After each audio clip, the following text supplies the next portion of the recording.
நீங்க தான் கொலை செஞ்சீங்கன்னு ஒத்துக்கிறீங்களா? ஆமா சார். சரி, இப்போ தீர்ப்பை படிக்கிறேன், நல்லா கேளுங்க. குற்றவாளியே தான் செய்த கொலை குற்றத்தை ஒப்புக்கொண்டதால் அவருக்கு 14 வருடங்கள் சிறை.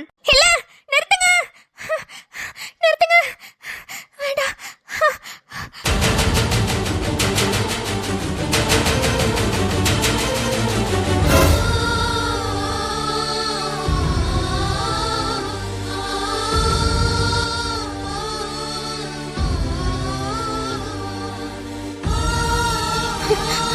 சார், சார் நான் பேசலாமா? மா, யாருமா நீங்க? சார், சார் நான் சொல்றேன் சார், எல்லாத்தையும் சொல்றேன். எது பேசுறதா இருந்தாலும் கூண்டுல ஏறி நின்னு பேசுங்க. Okay sir.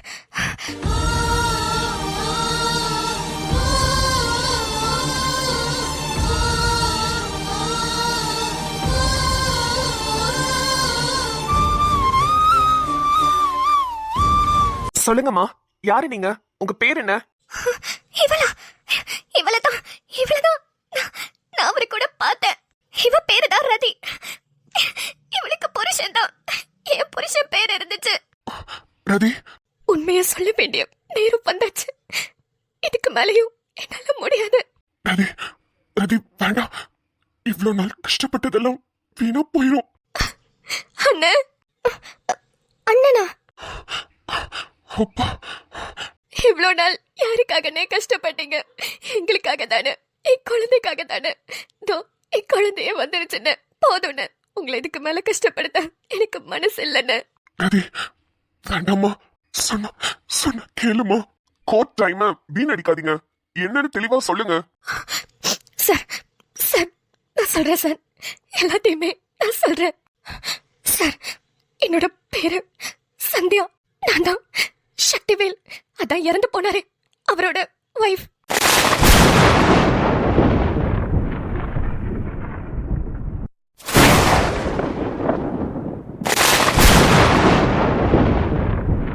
என்னது, நீங்க தான் இறந்து போன சக்திவேலோட மனைவியா?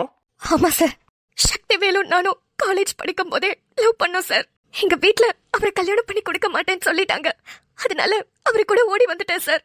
4 மாசம் சின்ன சின்ன பிரச்சனைகளோட எங்க வாழ்க்கை நல்லா தான் சார் போயிட்டு இருந்துச்சு. அப்பதான் நான் கன்சீவா இருக்கிற விஷயம் எனக்கு தெரிஞ்சது. அது அவர்கிட்ட சொன்னப்ப ரொம்ப சந்தோஷப்பட்டாரு. என்ன ஹாஸ்பிட்டலுக்குலாம் கூட்டிட்டு போய் என்ன நல்லா தான் சார் பாத்துக்கிட்டாரு. அதுக்கப்புறம் என் புருஷனுக்கு திடீர்னு என்ன ஆச்சுன்னே தெரியல. நிறைய குடி பழக்கம், நிறைய கஞ்சானு. எப்போதுமே குடிலையும் கஞ்சாலையும் தான் இருந்தாரு. கொஞ்ச நாள் போக போக நான் மாசமா இருக்கிறதுக்கு கூட அவருக்கு ஞாபகம் இல்லாம என்ன போட்டு அடி அடின்னு அடிக்க ஆரம்பிச்சாரு. என்னது, இதுக்கு எதுக்கு நீங்க கேஸ் கொடுக்காம விட்டீங்க? சரி, முத்துமொழி எப்போ உங்க வீட்டுக்கு வந்தாரு? எப்படி வந்தாரு? சார், என் புருஷன் தான் சார் இவரை போன் பண்ணி வர சொன்னாரு. ஓ, உங்க புருஷன் தான் இவரை போன் பண்ணி வர சொன்னாரா? அப்ப அந்த நாள் நீங்க அங்கதான் இருந்தீங்களா? ஆமா சார், எங்க வீட்ல தான் நான் இருந்தேன். ஆனா மிஸ்டர் முத்துமொழி உங்களை அந்த அன்னைக்கு பார்க்கவே இல்ல, நீங்க அந்த வீட்லயே இல்லன்னு சொல்லி வாக்குமூலம் கொடுத்திருக்காரு. அவர் என்ன காப்பாத்துறதுக்காக போய் சொல்றாரு சார். ரதி, என்னமா அது? பொய் சொன்னாரா? ஆமா சார், எல்லாத்தையும் நான் உங்ககிட்ட தெளிவா சொல்றேன். சொல்லுங்க. முத்துமொழிய எதுக்காக உங்க வீட்டுக்காரர் போன் பண்ணி வர சொன்னாரு? அந்த விஷயம் எதுக்குன்னு எனக்கு தெரியாது சார். என் புருஷன் அது வரைக்கும் என்கிட்ட இவரை பத்தி சொன்னதும் இல்ல, இவரை நான் பார்த்ததும் இல்ல. அன்னைக்கு என் புருஷன் போன் பண்ணி இவரை எங்க வீட்டுக்கு வர சொன்னாரு. அப்பதான் நான் இவரை பார்த்தேன். சரி, அப்ப என்னாச்சு? இவங்க 2 பேருக்குள்ள சண்டை வந்ததா? ஆமா சார், ஃபர்ஸ்ட் என் புருஷன் தான் பயங்கரமா சண்டை போட்டாரு. இந்த அண்ணன் பார்த்துட்டு சும்மா தான் நின்னுட்டு இருந்தாரு. நான் சொல்றத கேளுப்பா, இதெல்லாம் நம்ம விட்டுடலாம். உன்னோட வைஃபும் பிரெக்னெண்டா இருக்காங்க. எனக்கும் இப்பதான் ஒரு குழந்தை பிறந்திருக்கு. நம்ம குடும்பம் நம்மள நம்பிதான் இருக்கு. நீ உன் வேலைய பாரு, இதெல்லாம் விட்டுடலான்னு இவரு ரொம்ப போராடிட்டு இருந்தாரு. அப்ப என் புருஷன் ரொம்ப குடிச்சிருந்தாரு சார். நிறைய போதையில வேற இருந்தாரு. இவர் என்ன சொல்றாருன்றதே அவரு காதுலயே வாங்கல. சண்டை பெருசாகும் போது எனக்கு பயம் வந்துருச்சு. ஏதாவது ஒண்ணு கிடைக்க ஒண்ணு ஆயிடும்னு ரொம்ப பயந்தேன். அதனால நான் தடுக்கலான்னு இவங்க 2 பேருக்கும் நடுவுல நின்னுட்டு இருந்தேன். அப்பதான் முத்து அண்ணே சொன்னாரு, நீ உள்ள போமா, நீ புள்ள தச்சி பிள்ளையா இருக்க, வேண்டாம் நீங்க நிக்காத, உள்ள போ, நான் இவனை எதுவும் பண்ண மாட்டேன் அப்படின்னு சொல்லிட்டு இருந்தாரு. ஆனா நான் தான் கேட்காம நடுவுல நின்னுட்டு இருந்தேன் சார். நான் நடுவுல நின்னதை பார்த்து என் புருஷன் வேகமா என் இடுப்புல எட்டி உதைச்சிட்டான். நான் கீழே போய் விழுந்துட்டேன். அப்ப இந்த அண்ணன் அவரை அடிச்சிட்டாரு. அவங்க சொல்றது உண்மையா முத்துமொழி? ஆமா சார். ஏற்கனவே இந்த அண்ணன் மேல ரொம்ப கோபத்துல இருந்த என் புருஷன் அவரை அடிச்ச உடனே அவருக்கு வெறி தாங்கவே இல்ல. ரொம்ப தகாத வார்த்தையில பேச ஆரம்பிச்சிட்டாரு. என்னால அதை காது கொடுத்து கேட்கவே முடியல. என்னாச்சு? என்ன சொன்னாருன்னு தெரிஞ்சுக்கலாமா? அதை என் வாயால எப்படி சார் சொல்லுவேன்? என் பொண்டாட்டிய அடிச்சா உனக்கு என்னடா கோபம் வருது? அப்ப அவ வயித்துல சுமக்கிற பிள்ளைக்கு நீதான் அப்பாவான்னு அவரை பார்த்து கேட்டாரு சார். அந்த நொடி அந்த அந்த வார்த்தை என்னால என் காதால கேட்க முடியல சார்.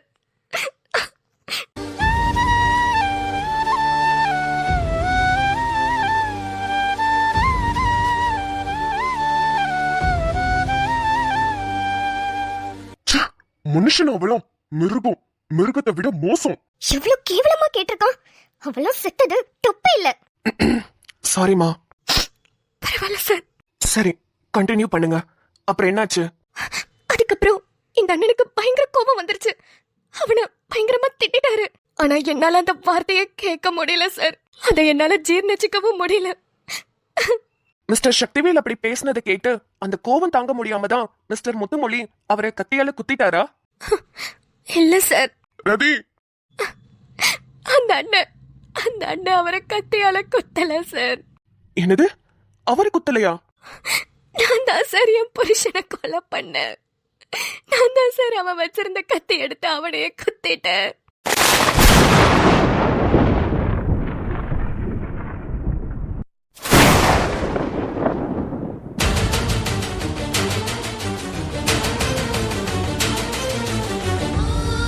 வாட்? என்னமா சொல்றீங்க? நீங்க தான் உங்க புருஷனை கொலை பண்ணீங்களா? ஆமா சார், சத்தியமா சொல்றேன் சார். என் குழந்தை பிறந்து ஒரு நாள் கூட முழுசா ஆகல சார். என் குழந்தை மேல சத்தியமா சொல்றேன். நான் தான் சார் என் புருஷனை கொலை பண்ணேன். அவரு பேசின வார்த்தை என்னால தாங்கிக்க முடியல சார். அது மட்டும் இல்லாம இவங்க 2 பேரும் பேசிட்டு இருந்தப்ப திடீர்னு என் புருஷன் கத்தி எடுத்து இந்த அண்ணனை குத்த போயிட்டாரு. நான் விலக்கி விட்டப்ப நீ எதுக்கடி விளக்குற? அப்ப கன்ஃபார்மா இவன் தாண்டி உன்னை ஏதோ பண்ணிருக்கான்னு ரொம்ப பேசினாரு சார். அந்த கோபத்துல தான் சார் அவரை நான் குத்திட்டேன்.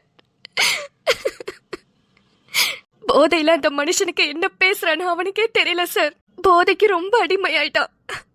என் குழந்தைய கொன்றுவேன், என்னையும் கொன்றுவேன்னு ரொம்ப மிரட்டினா சார். அவன் ஒரு ஆள் உயிரோட இருந்து நாங்க எல்லாரும் சாகிறதுக்கு அவனே செத்தரலாம் நினைச்சுதான் சார் குத்துன. அவன் அன்னைக்கு என்னை எட்டி உதைச்சு நான் கீழே போய் விழுந்ததுனாலதான் சார் இன்னைக்கு என் குழந்தை ஆக்டிவா இல்லாம 7.5 மாசம் குறை பிரசவத்திலேயே பிறந்துருச்சு சார். ஐயோ, இப்ப குழந்தைக்கு ஓகே தானேமா? பரவாயில்ல சார். இன்குபேட்டர்ல வைக்கணும்னு சொன்னாங்க. நான் அவசரமா கோர்ட்டுக்கு போகணும்னு தூக்கிட்டு வந்துட்டேன். ஐயோ, என்னம்மா இப்படி பண்ணிட்டீங்க? நீங்க மட்டும் வர வேண்டியதானே? சார், பாப்பாக்கு பால் கொடுக்கணும்னு சொன்னாங்க சார். அது முடியாதுல்ல. நான் கோர்ட்டுக்கு வரதுனால நான் தூக்கிட்டு வந்துட்டேன் சார். இங்க வந்து பாத்துக்கிறேன்னு சொல்லி. சரி, அப்ப சீக்கிரம் வாக்குமூலம் கொடுத்துட்டு நீங்க ஹாஸ்பிட்டல் போங்க. அதான் சார். அதுக்கப்புறம் அவரை கொலை பண்ணோன்னு அவர் அப்பவே மயங்கி கீழே விழுந்துட்டாரு. அப்பவே இறந்துட்டாரு சார். சரி, அப்ப இவ்ளோ நாள் நீங்க எங்க போனீங்க? எப்படி தனியா கஷ்டப்பட்டீங்களா? இல்ல சார், எங்க வீட்ல இருந்து நான் ஓடி வந்துட்டதுனால என்னால எங்க வீட்டுக்கும் போக முடியல. எங்க அப்பா என்ன ஏத்துக்க மாட்டாருன்னு எனக்கு தெரியும். நான் அப்படியே நின்று அழுதுட்டு இருந்தேன். அப்பதான் முத்தண்ணா வந்து நான் உன்னை காப்பாத்துறேமான்னு சொன்னாரு. முதல்ல எங்க 2 பேருக்கும் ஸ்டுடியோல கூட்டிட்டு போய் ஒரு போட்டோ எடுத்துக்கிட்டோம். என்ன தனியா ஒரு வீடு எடுத்து தங்க வச்சாரு. அங்க உள்ளவங்க எல்லாரையுமே அவருதான் என்னோட புருஷனு நம்ப வச்சாரு. ஏன்? எதனால அப்படி பண்ணாரு? அண்ணன்னு சொன்னாலோ இல்ல தம்பின்னு சொன்னாலோ புருஷன் எங்கன்னு கேட்பாங்க. எப்படி பார்த்தாலும் மத்தவங்களுக்கு டவுட் வரும். நான் போலீஸ் கிட்ட இருந்து மாட்டிடக்கூடாதுங்கிறதுக்காக தான் சார் அப்படி ஒரு பொய்ய சொல்ல சொன்னாரு. நான் ஃபர்ஸ்ட் மறுத்தேன் சார். அதுக்கப்புறம் யோசிச்சு பார்த்தேன். அவரு சொல்றபடி அப்படியே கேட்டு நடந்துக்கலான்னு நானும் அதே மாதிரியே நடந்துக்கிட்டேன் சார். என்ன தனியா ஒரு வீடு எடுத்து தங்க வச்சாரு. அங்க உள்ளவங்க எல்லாருக்குமே நாங்க 2 பேரும் புருஷன் பொண்டாட்டின்னு தான் தெரியும். சரிம்மா, நீங்க தான் கொலை பண்ணதா வாக்குமூலம் கொடுக்குறீங்க. ஆனா எப்படி ஃபிங்கர் பிரிண்ட் மேட்ச் ஆகுது? கத்தியில இருக்கிற ஃபிங்கர் பிரிண்ட் எப்படி முத்துமொழி கூட மேட்ச் ஆகுது? அந்த அண்ணன் வேணும்னு தான் சார் அப்படி பண்ணாரு. என் புருஷன் சக்திவேல் இறந்ததை பார்த்து கண்டிப்பா போலீஸ்ல கம்ப்ளைண்ட் கொடுப்பாங்க. அப்ப போலீஸ் கண்டிப்பா விசாரணை பண்ணும். அது பண்ணும்போது நான் மாட்டிக்க கூடாதுன்னு அந்த அண்ணன் தான் சார் வேணும்னே கத்தியெல்லாம் பிடிச்சாரு. அதுல என்னோட ஃபிங்கர் பிரிண்ட்டும் கலந்துருக்கும்னு சொல்லி கத்திய எடுத்துட்டு போய் மண்ணில் நல்லா தேய்ச்சு அதுக்கப்புறமா அவரு பிடிச்சாரு சார். அதனாலதான் அதுல ஒரு ஃபிங்கர் பிரிண்ட் மட்டும் விழுந்திருக்கும்.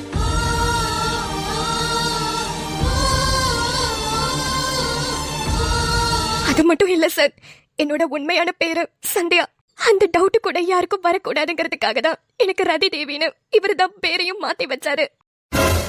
மிஸ்டர் முத்துமொழி, சந்தியா சொல்றதுல நீங்க ஏதாவது மறுக்கிறீங்களா? எந்த உண்மை யாருக்கு தெரியக்கூடாதுன்னு நினைச்சேனோ அது எல்லாத்தையுமே சொல்லிட்டாங்க சார். நான் இதுக்கு மேல மறுத்தாலும் இங்க ஒன்னும் நடக்க போறது இல்ல. சரி, எனக்கு ஒரு கேள்வி, அதுக்கு பதில் சொல்றீங்களா? எதனால சந்தியாவை உங்க வீட்டுக்கு கூட்டிட்டு போகாம வேற ஒரு வீடு எடுத்து தனி கொடுத்துன்னு இருக்க வச்சீங்க? உங்க வீட்லயே நீங்க எல்லா உண்மையும் சொல்லி இருக்க வச்சிருக்கலாம்ல. சார், அன்னைக்கு நைட்டு சக்திவேல் இறந்ததுக்கு அப்புறமா சந்தியாவை கூட்டிட்டு எங்க வீட்டுக்கு போலான்னு தான் சார் கிளம்புனேன். அப்பதான் என் தம்பி எனக்கு ஃபோன் பண்ணான். அவ அப்ப போலீஸ் வேலை கிடைச்சு ட்ரைனிங்ல இருந்தான் சார். எனக்கு வேலை கன்ஃபார்ம் ஆயிடுச்சு, நான் டிஎஸ்பி ஆயிட்டேன்னு ரொம்ப சந்தோஷமா சொல்லிட்டு இருந்தான். எனக்கு ஒரு நிமிஷம் சந்தோஷமும் தாங்கல, பயமும் அதிகமாயிடுச்சு சார். எங்க வீட்டுக்கு சந்தியாவை கூட்டிட்டு போய் நான் எல்லார்கிட்டையும் உண்மையை சொல்லி சந்தியாவை அங்க இருக்க வைக்கணும்னு நினைச்சாலும் ஆதித்யாவால சந்தியாவுக்கு ஏதாவது பிரச்சனை வந்துருமோன்னு பயந்துட்டேன்.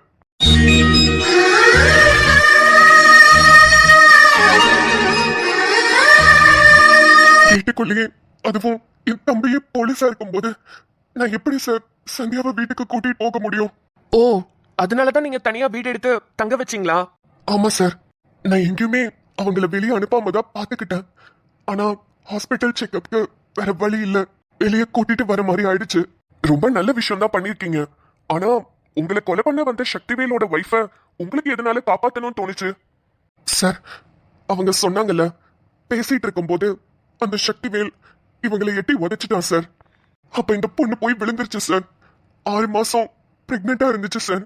விழுந்தப்ப அம்மானு கத்தல, அப்பானு கத்தல, அண்ணனு என்னதான் சார் கூப்பிட்டுச்சு. அப்ப எனக்கு கையெல்லாம் நடுங்க ஆரம்பிச்சிருச்சு. எனக்கு அதோட வலி புரியும் சார். ஏன்னா எனக்கும் இப்பதான் சார் குழந்தை பிறந்துச்சு. என் பொண்டாட்டி அந்த சமயத்துல ரொம்பவே கஷ்டப்பட்டாங்க. 6 மாசம் மாசமா இருக்கிற பிள்ளைய அவன் எட்டி உதைச்சா சார். அப்ப விழுந்தப்ப எனக்கு எனக்கு என்ன பண்றதுன்னு தெரியல. அதனாலதான் குழந்தை எப்படியாவது நல்லபடியா பிறக்கணும்னு தனியா கூட்டிட்டு போய் வீடு எடுத்து தங்க வச்சேன் சார். அண்ணா, உங்க தம்பி டிஎஸ்பின்றதுனாலதான் உங்க வீட்ல இருக்கிற யார பத்தியுமே என்கிட்ட சொல்லலையா? ஆமா சந்தியா, உன்கிட்ட என் தம்பி டிஎஸ்பின்னு சொன்னா நீ கண்டிப்பா பயந்துருவ. எங்க வீட்டை பத்தி சொன்னா நீ கண்டிப்பா கஷ்டப்படுவ. அதனாலதான் எனக்கு கல்யாணம் ஆனது, எனக்கு குழந்தை பிறந்தது, என் குடும்பத்தை பத்தி எதுவுமே உன்கிட்ட சொல்லல. ஆமா சார், இந்த அண்ணனுக்கு கல்யாணம் ஆனது கூட எனக்கு தெரியாது. நான் எத்தனையோ வாட்டி கேட்டிருக்கேன், ஆனா அவர் சொன்னதே இல்ல. இப்பதான் எனக்கே தெரியும் அவருக்கு கல்யாணம் ஆகி குழந்தை இருக்குன்ற விஷயமே. எங்க வீட்டுக்கு வந்து என்ன செக்கப்க்கு கூட்டிட்டு போறப்பெல்லாம் ஒரு வார்த்தை சொல்லுவாரு சார். அன்னைக்கு ராத்திரி மட்டும் நான் உங்க வீட்டுக்கு வரலனா உன் நிலைமை எப்படி ஆயிருக்காதுல்லமான்னு சொல்லுவாரு சார். அது இதனாலதான் சார் சொல்லுவாரு. அவரு மட்டும் அன்னைக்கு நைட்டு வீட்டுக்கு வரலனா கண்டிப்பா என் புருஷன் செத்திருக்க மாட்டான். அதே மாதிரி என் குழந்தையோ எனக்கு நல்லபடியா பிறந்திருக்கும்ன்றதான் சார் அப்படி சொல்லுவாரு.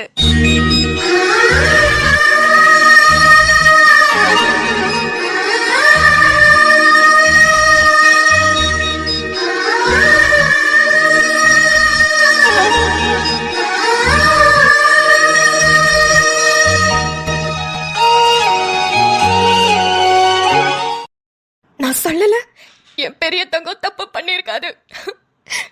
ஒரு புள்ளைய எவ்வளவு அழகா காப்பாத்தி இருக்கு. நல்ல வேலை என் புருஷன் தப்பு பண்ணல. மிஸ்டர் முத்துமொழி சார், சந்தியாவை காப்பாத்துறதுக்காக தான் நீங்க உங்க ஃபிங்கர் பிரிண்ட அந்த கத்தியில வச்சீங்களா? ஆமா சார், 6 மாசம் பிள்ளை தாச்சி. அந்த பொண்ணை கொண்டு போய் ஜெயில போட்டா நல்லா இருக்காது சார். பாவம், இவனை நம்பி ஓடி வந்துருச்சு. அம்மா அப்பா எல்லாருமே இந்த பொண்ணை தலைமொழிகிட்டாங்க. கூட பிறந்தது ஒரு அக்கா, அவங்களும் இவங்க கூட பேசுறது இல்லைன்னு சொன்னாங்க. அப்படியே விட்டுட்டு வந்தோம்னா கண்டிப்பா அந்த பொண்ணை அரெஸ்ட் பண்ணிடுவாங்க. அதனாலதான் நான் என்னோட கைரேகைய அந்த கத்தியில வச்சுட்டு வந்தேன் சார். சார், தயவு செஞ்சு சொல்றேன் சார், அந்த பொண்ணு ரொம்ப பாவம் சார்.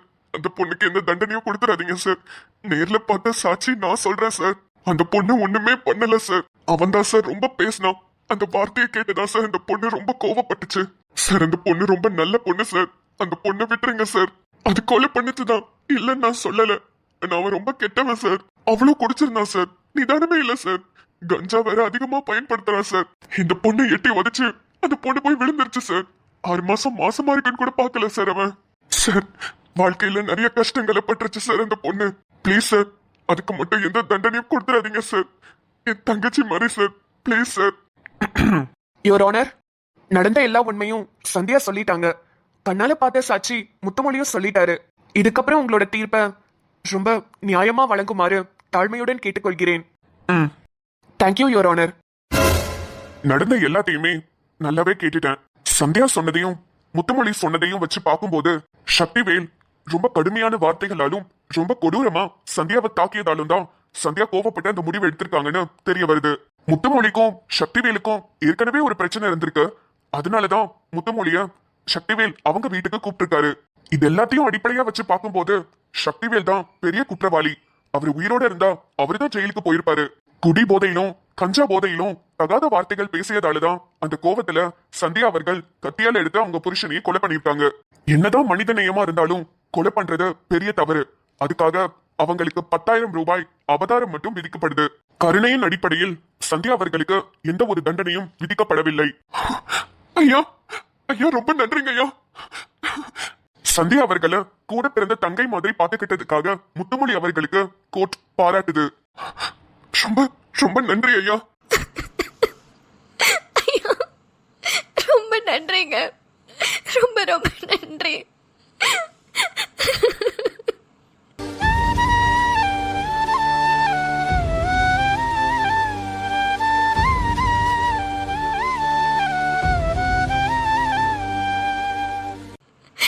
சந்தியாக்கு இப்பதான் குழந்தை பிறந்த காரணமாகவும் அவங்களோட பாதுகாப்பு காரணமாகவும் அவங்க காப்பகத்துல கண்டிப்பா இருக்கலாம். கோச் மூலியமா லெட்டர் தரோம். அதை எடுத்துட்டு நீங்க உங்க குழந்தைய கூட்டிட்டு காப்பகத்துல போய் பத்திரமா இருக்கலாம் சந்தியா. ஐயா ஐயா, ரொம்ப ரொம்ப நன்றி ஐயா. நான் இதை எதிர்பார்க்கல, சத்தியமா எதிர்பார்க்கல. ரொம்ப நன்றி. உங்களோட வாழ்வாதாரத்துக்கு அங்கவே நீங்க உங்களோட சுய தொழில ஆரம்பிக்கலாம். நன்றி ஐயா. பரவாயில்லம்மா, அவ்வளவுதான். The court is dismissed.